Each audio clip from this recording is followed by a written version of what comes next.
మరో breaking news చూస్తున్నాం. Hyderabad Meerpet PS పరిధిలో దారుణం జరిగింది.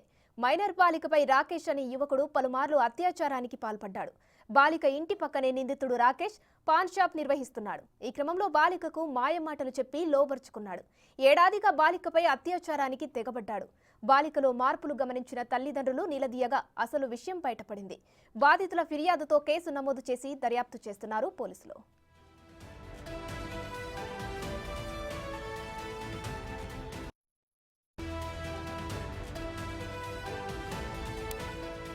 హైదరాబాద్ మీర్పేట్ పిఎస్ పరిధిలో దారుణం జరిగింది.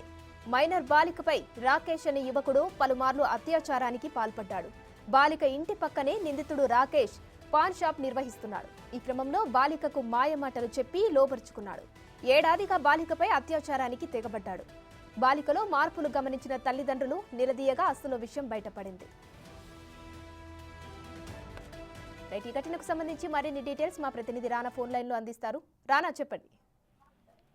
1.5 year నుంచి కూడా బాలికతో రాకేష్ కు పరిచయం ఉన్నట్టుగా పోలీసులు చెప్తున్నారు.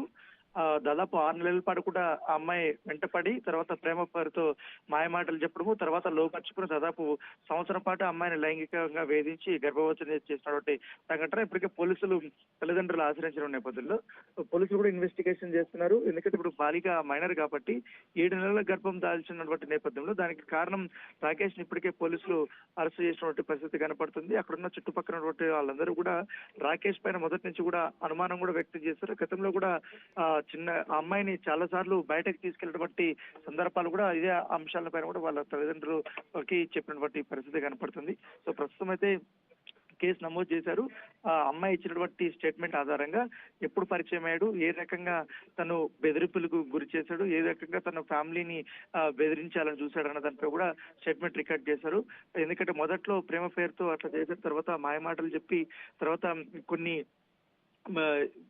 ప్రేమ అని చెప్పి తర్వాత బయట పెట్టి అనేక రకాలుగా కూడా అతను లోపరుచుకున్నట్టుగా చెప్పడం జరిగింది. ఎక్కువగా సార్లు బయటికి సిటీ బయటకు తీసుకెళ్లారు అనేది కూడా వాళ్ళ తల్లిదండ్రులకు చెప్పినటువంటి పరిస్థితి కాబట్టి, ఎందుకంటే చిన్నమ్మాయి కాబట్టి ఆ అమ్మాయి శరీరంలో మార్పులు గమనించినటువంటి తల్లిదండ్రులు బాగా క్వశ్చన్ చేసే కొందరికి ఈ ఉదంతం అనేది బయటపడినటువంటి పరిస్థితి కనపడుతుంది.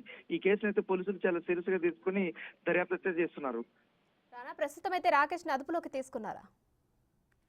రాకేష్ అయితే పోలీసులు అదుపులోకి తీసుకున్నట్టుగా తెలుస్తుంది. రాకేష్ తో పాటు వాళ్ళ కుటుంబ సభ్యులను కూడా పోలీసులు ప్రశ్నిస్తున్నారు. ఎందుకు ఎప్పటి నుంచి రాకేష్ ఇక్కడి నుంచి వస్తున్నారు ఏంటి అనే దానిపై కూడా వారి ప్రోద్బలం ఏమైనా ఉందా, ప్రేమ గురించి వాళ్ళ ఇంట్లో ఏమన్నా చెప్పాడా ఏంటి అనే దాన్ని కూడా వారు కూడా క్వశ్చన్ చేసినట్టుగా తెలుస్తుంది. మొదటగా ఈ విషయం బయటపడినప్పుడు రాకేష్ పారిపోవడానికి ప్రయత్నించినట్టుగా తెలుస్తుంది. కానీ పోలీసులు చాకచక్యంగా మాట వేసి అతన్ని పట్టుకున్నట్టుగా తెలుస్తుంది. Thank you Rana.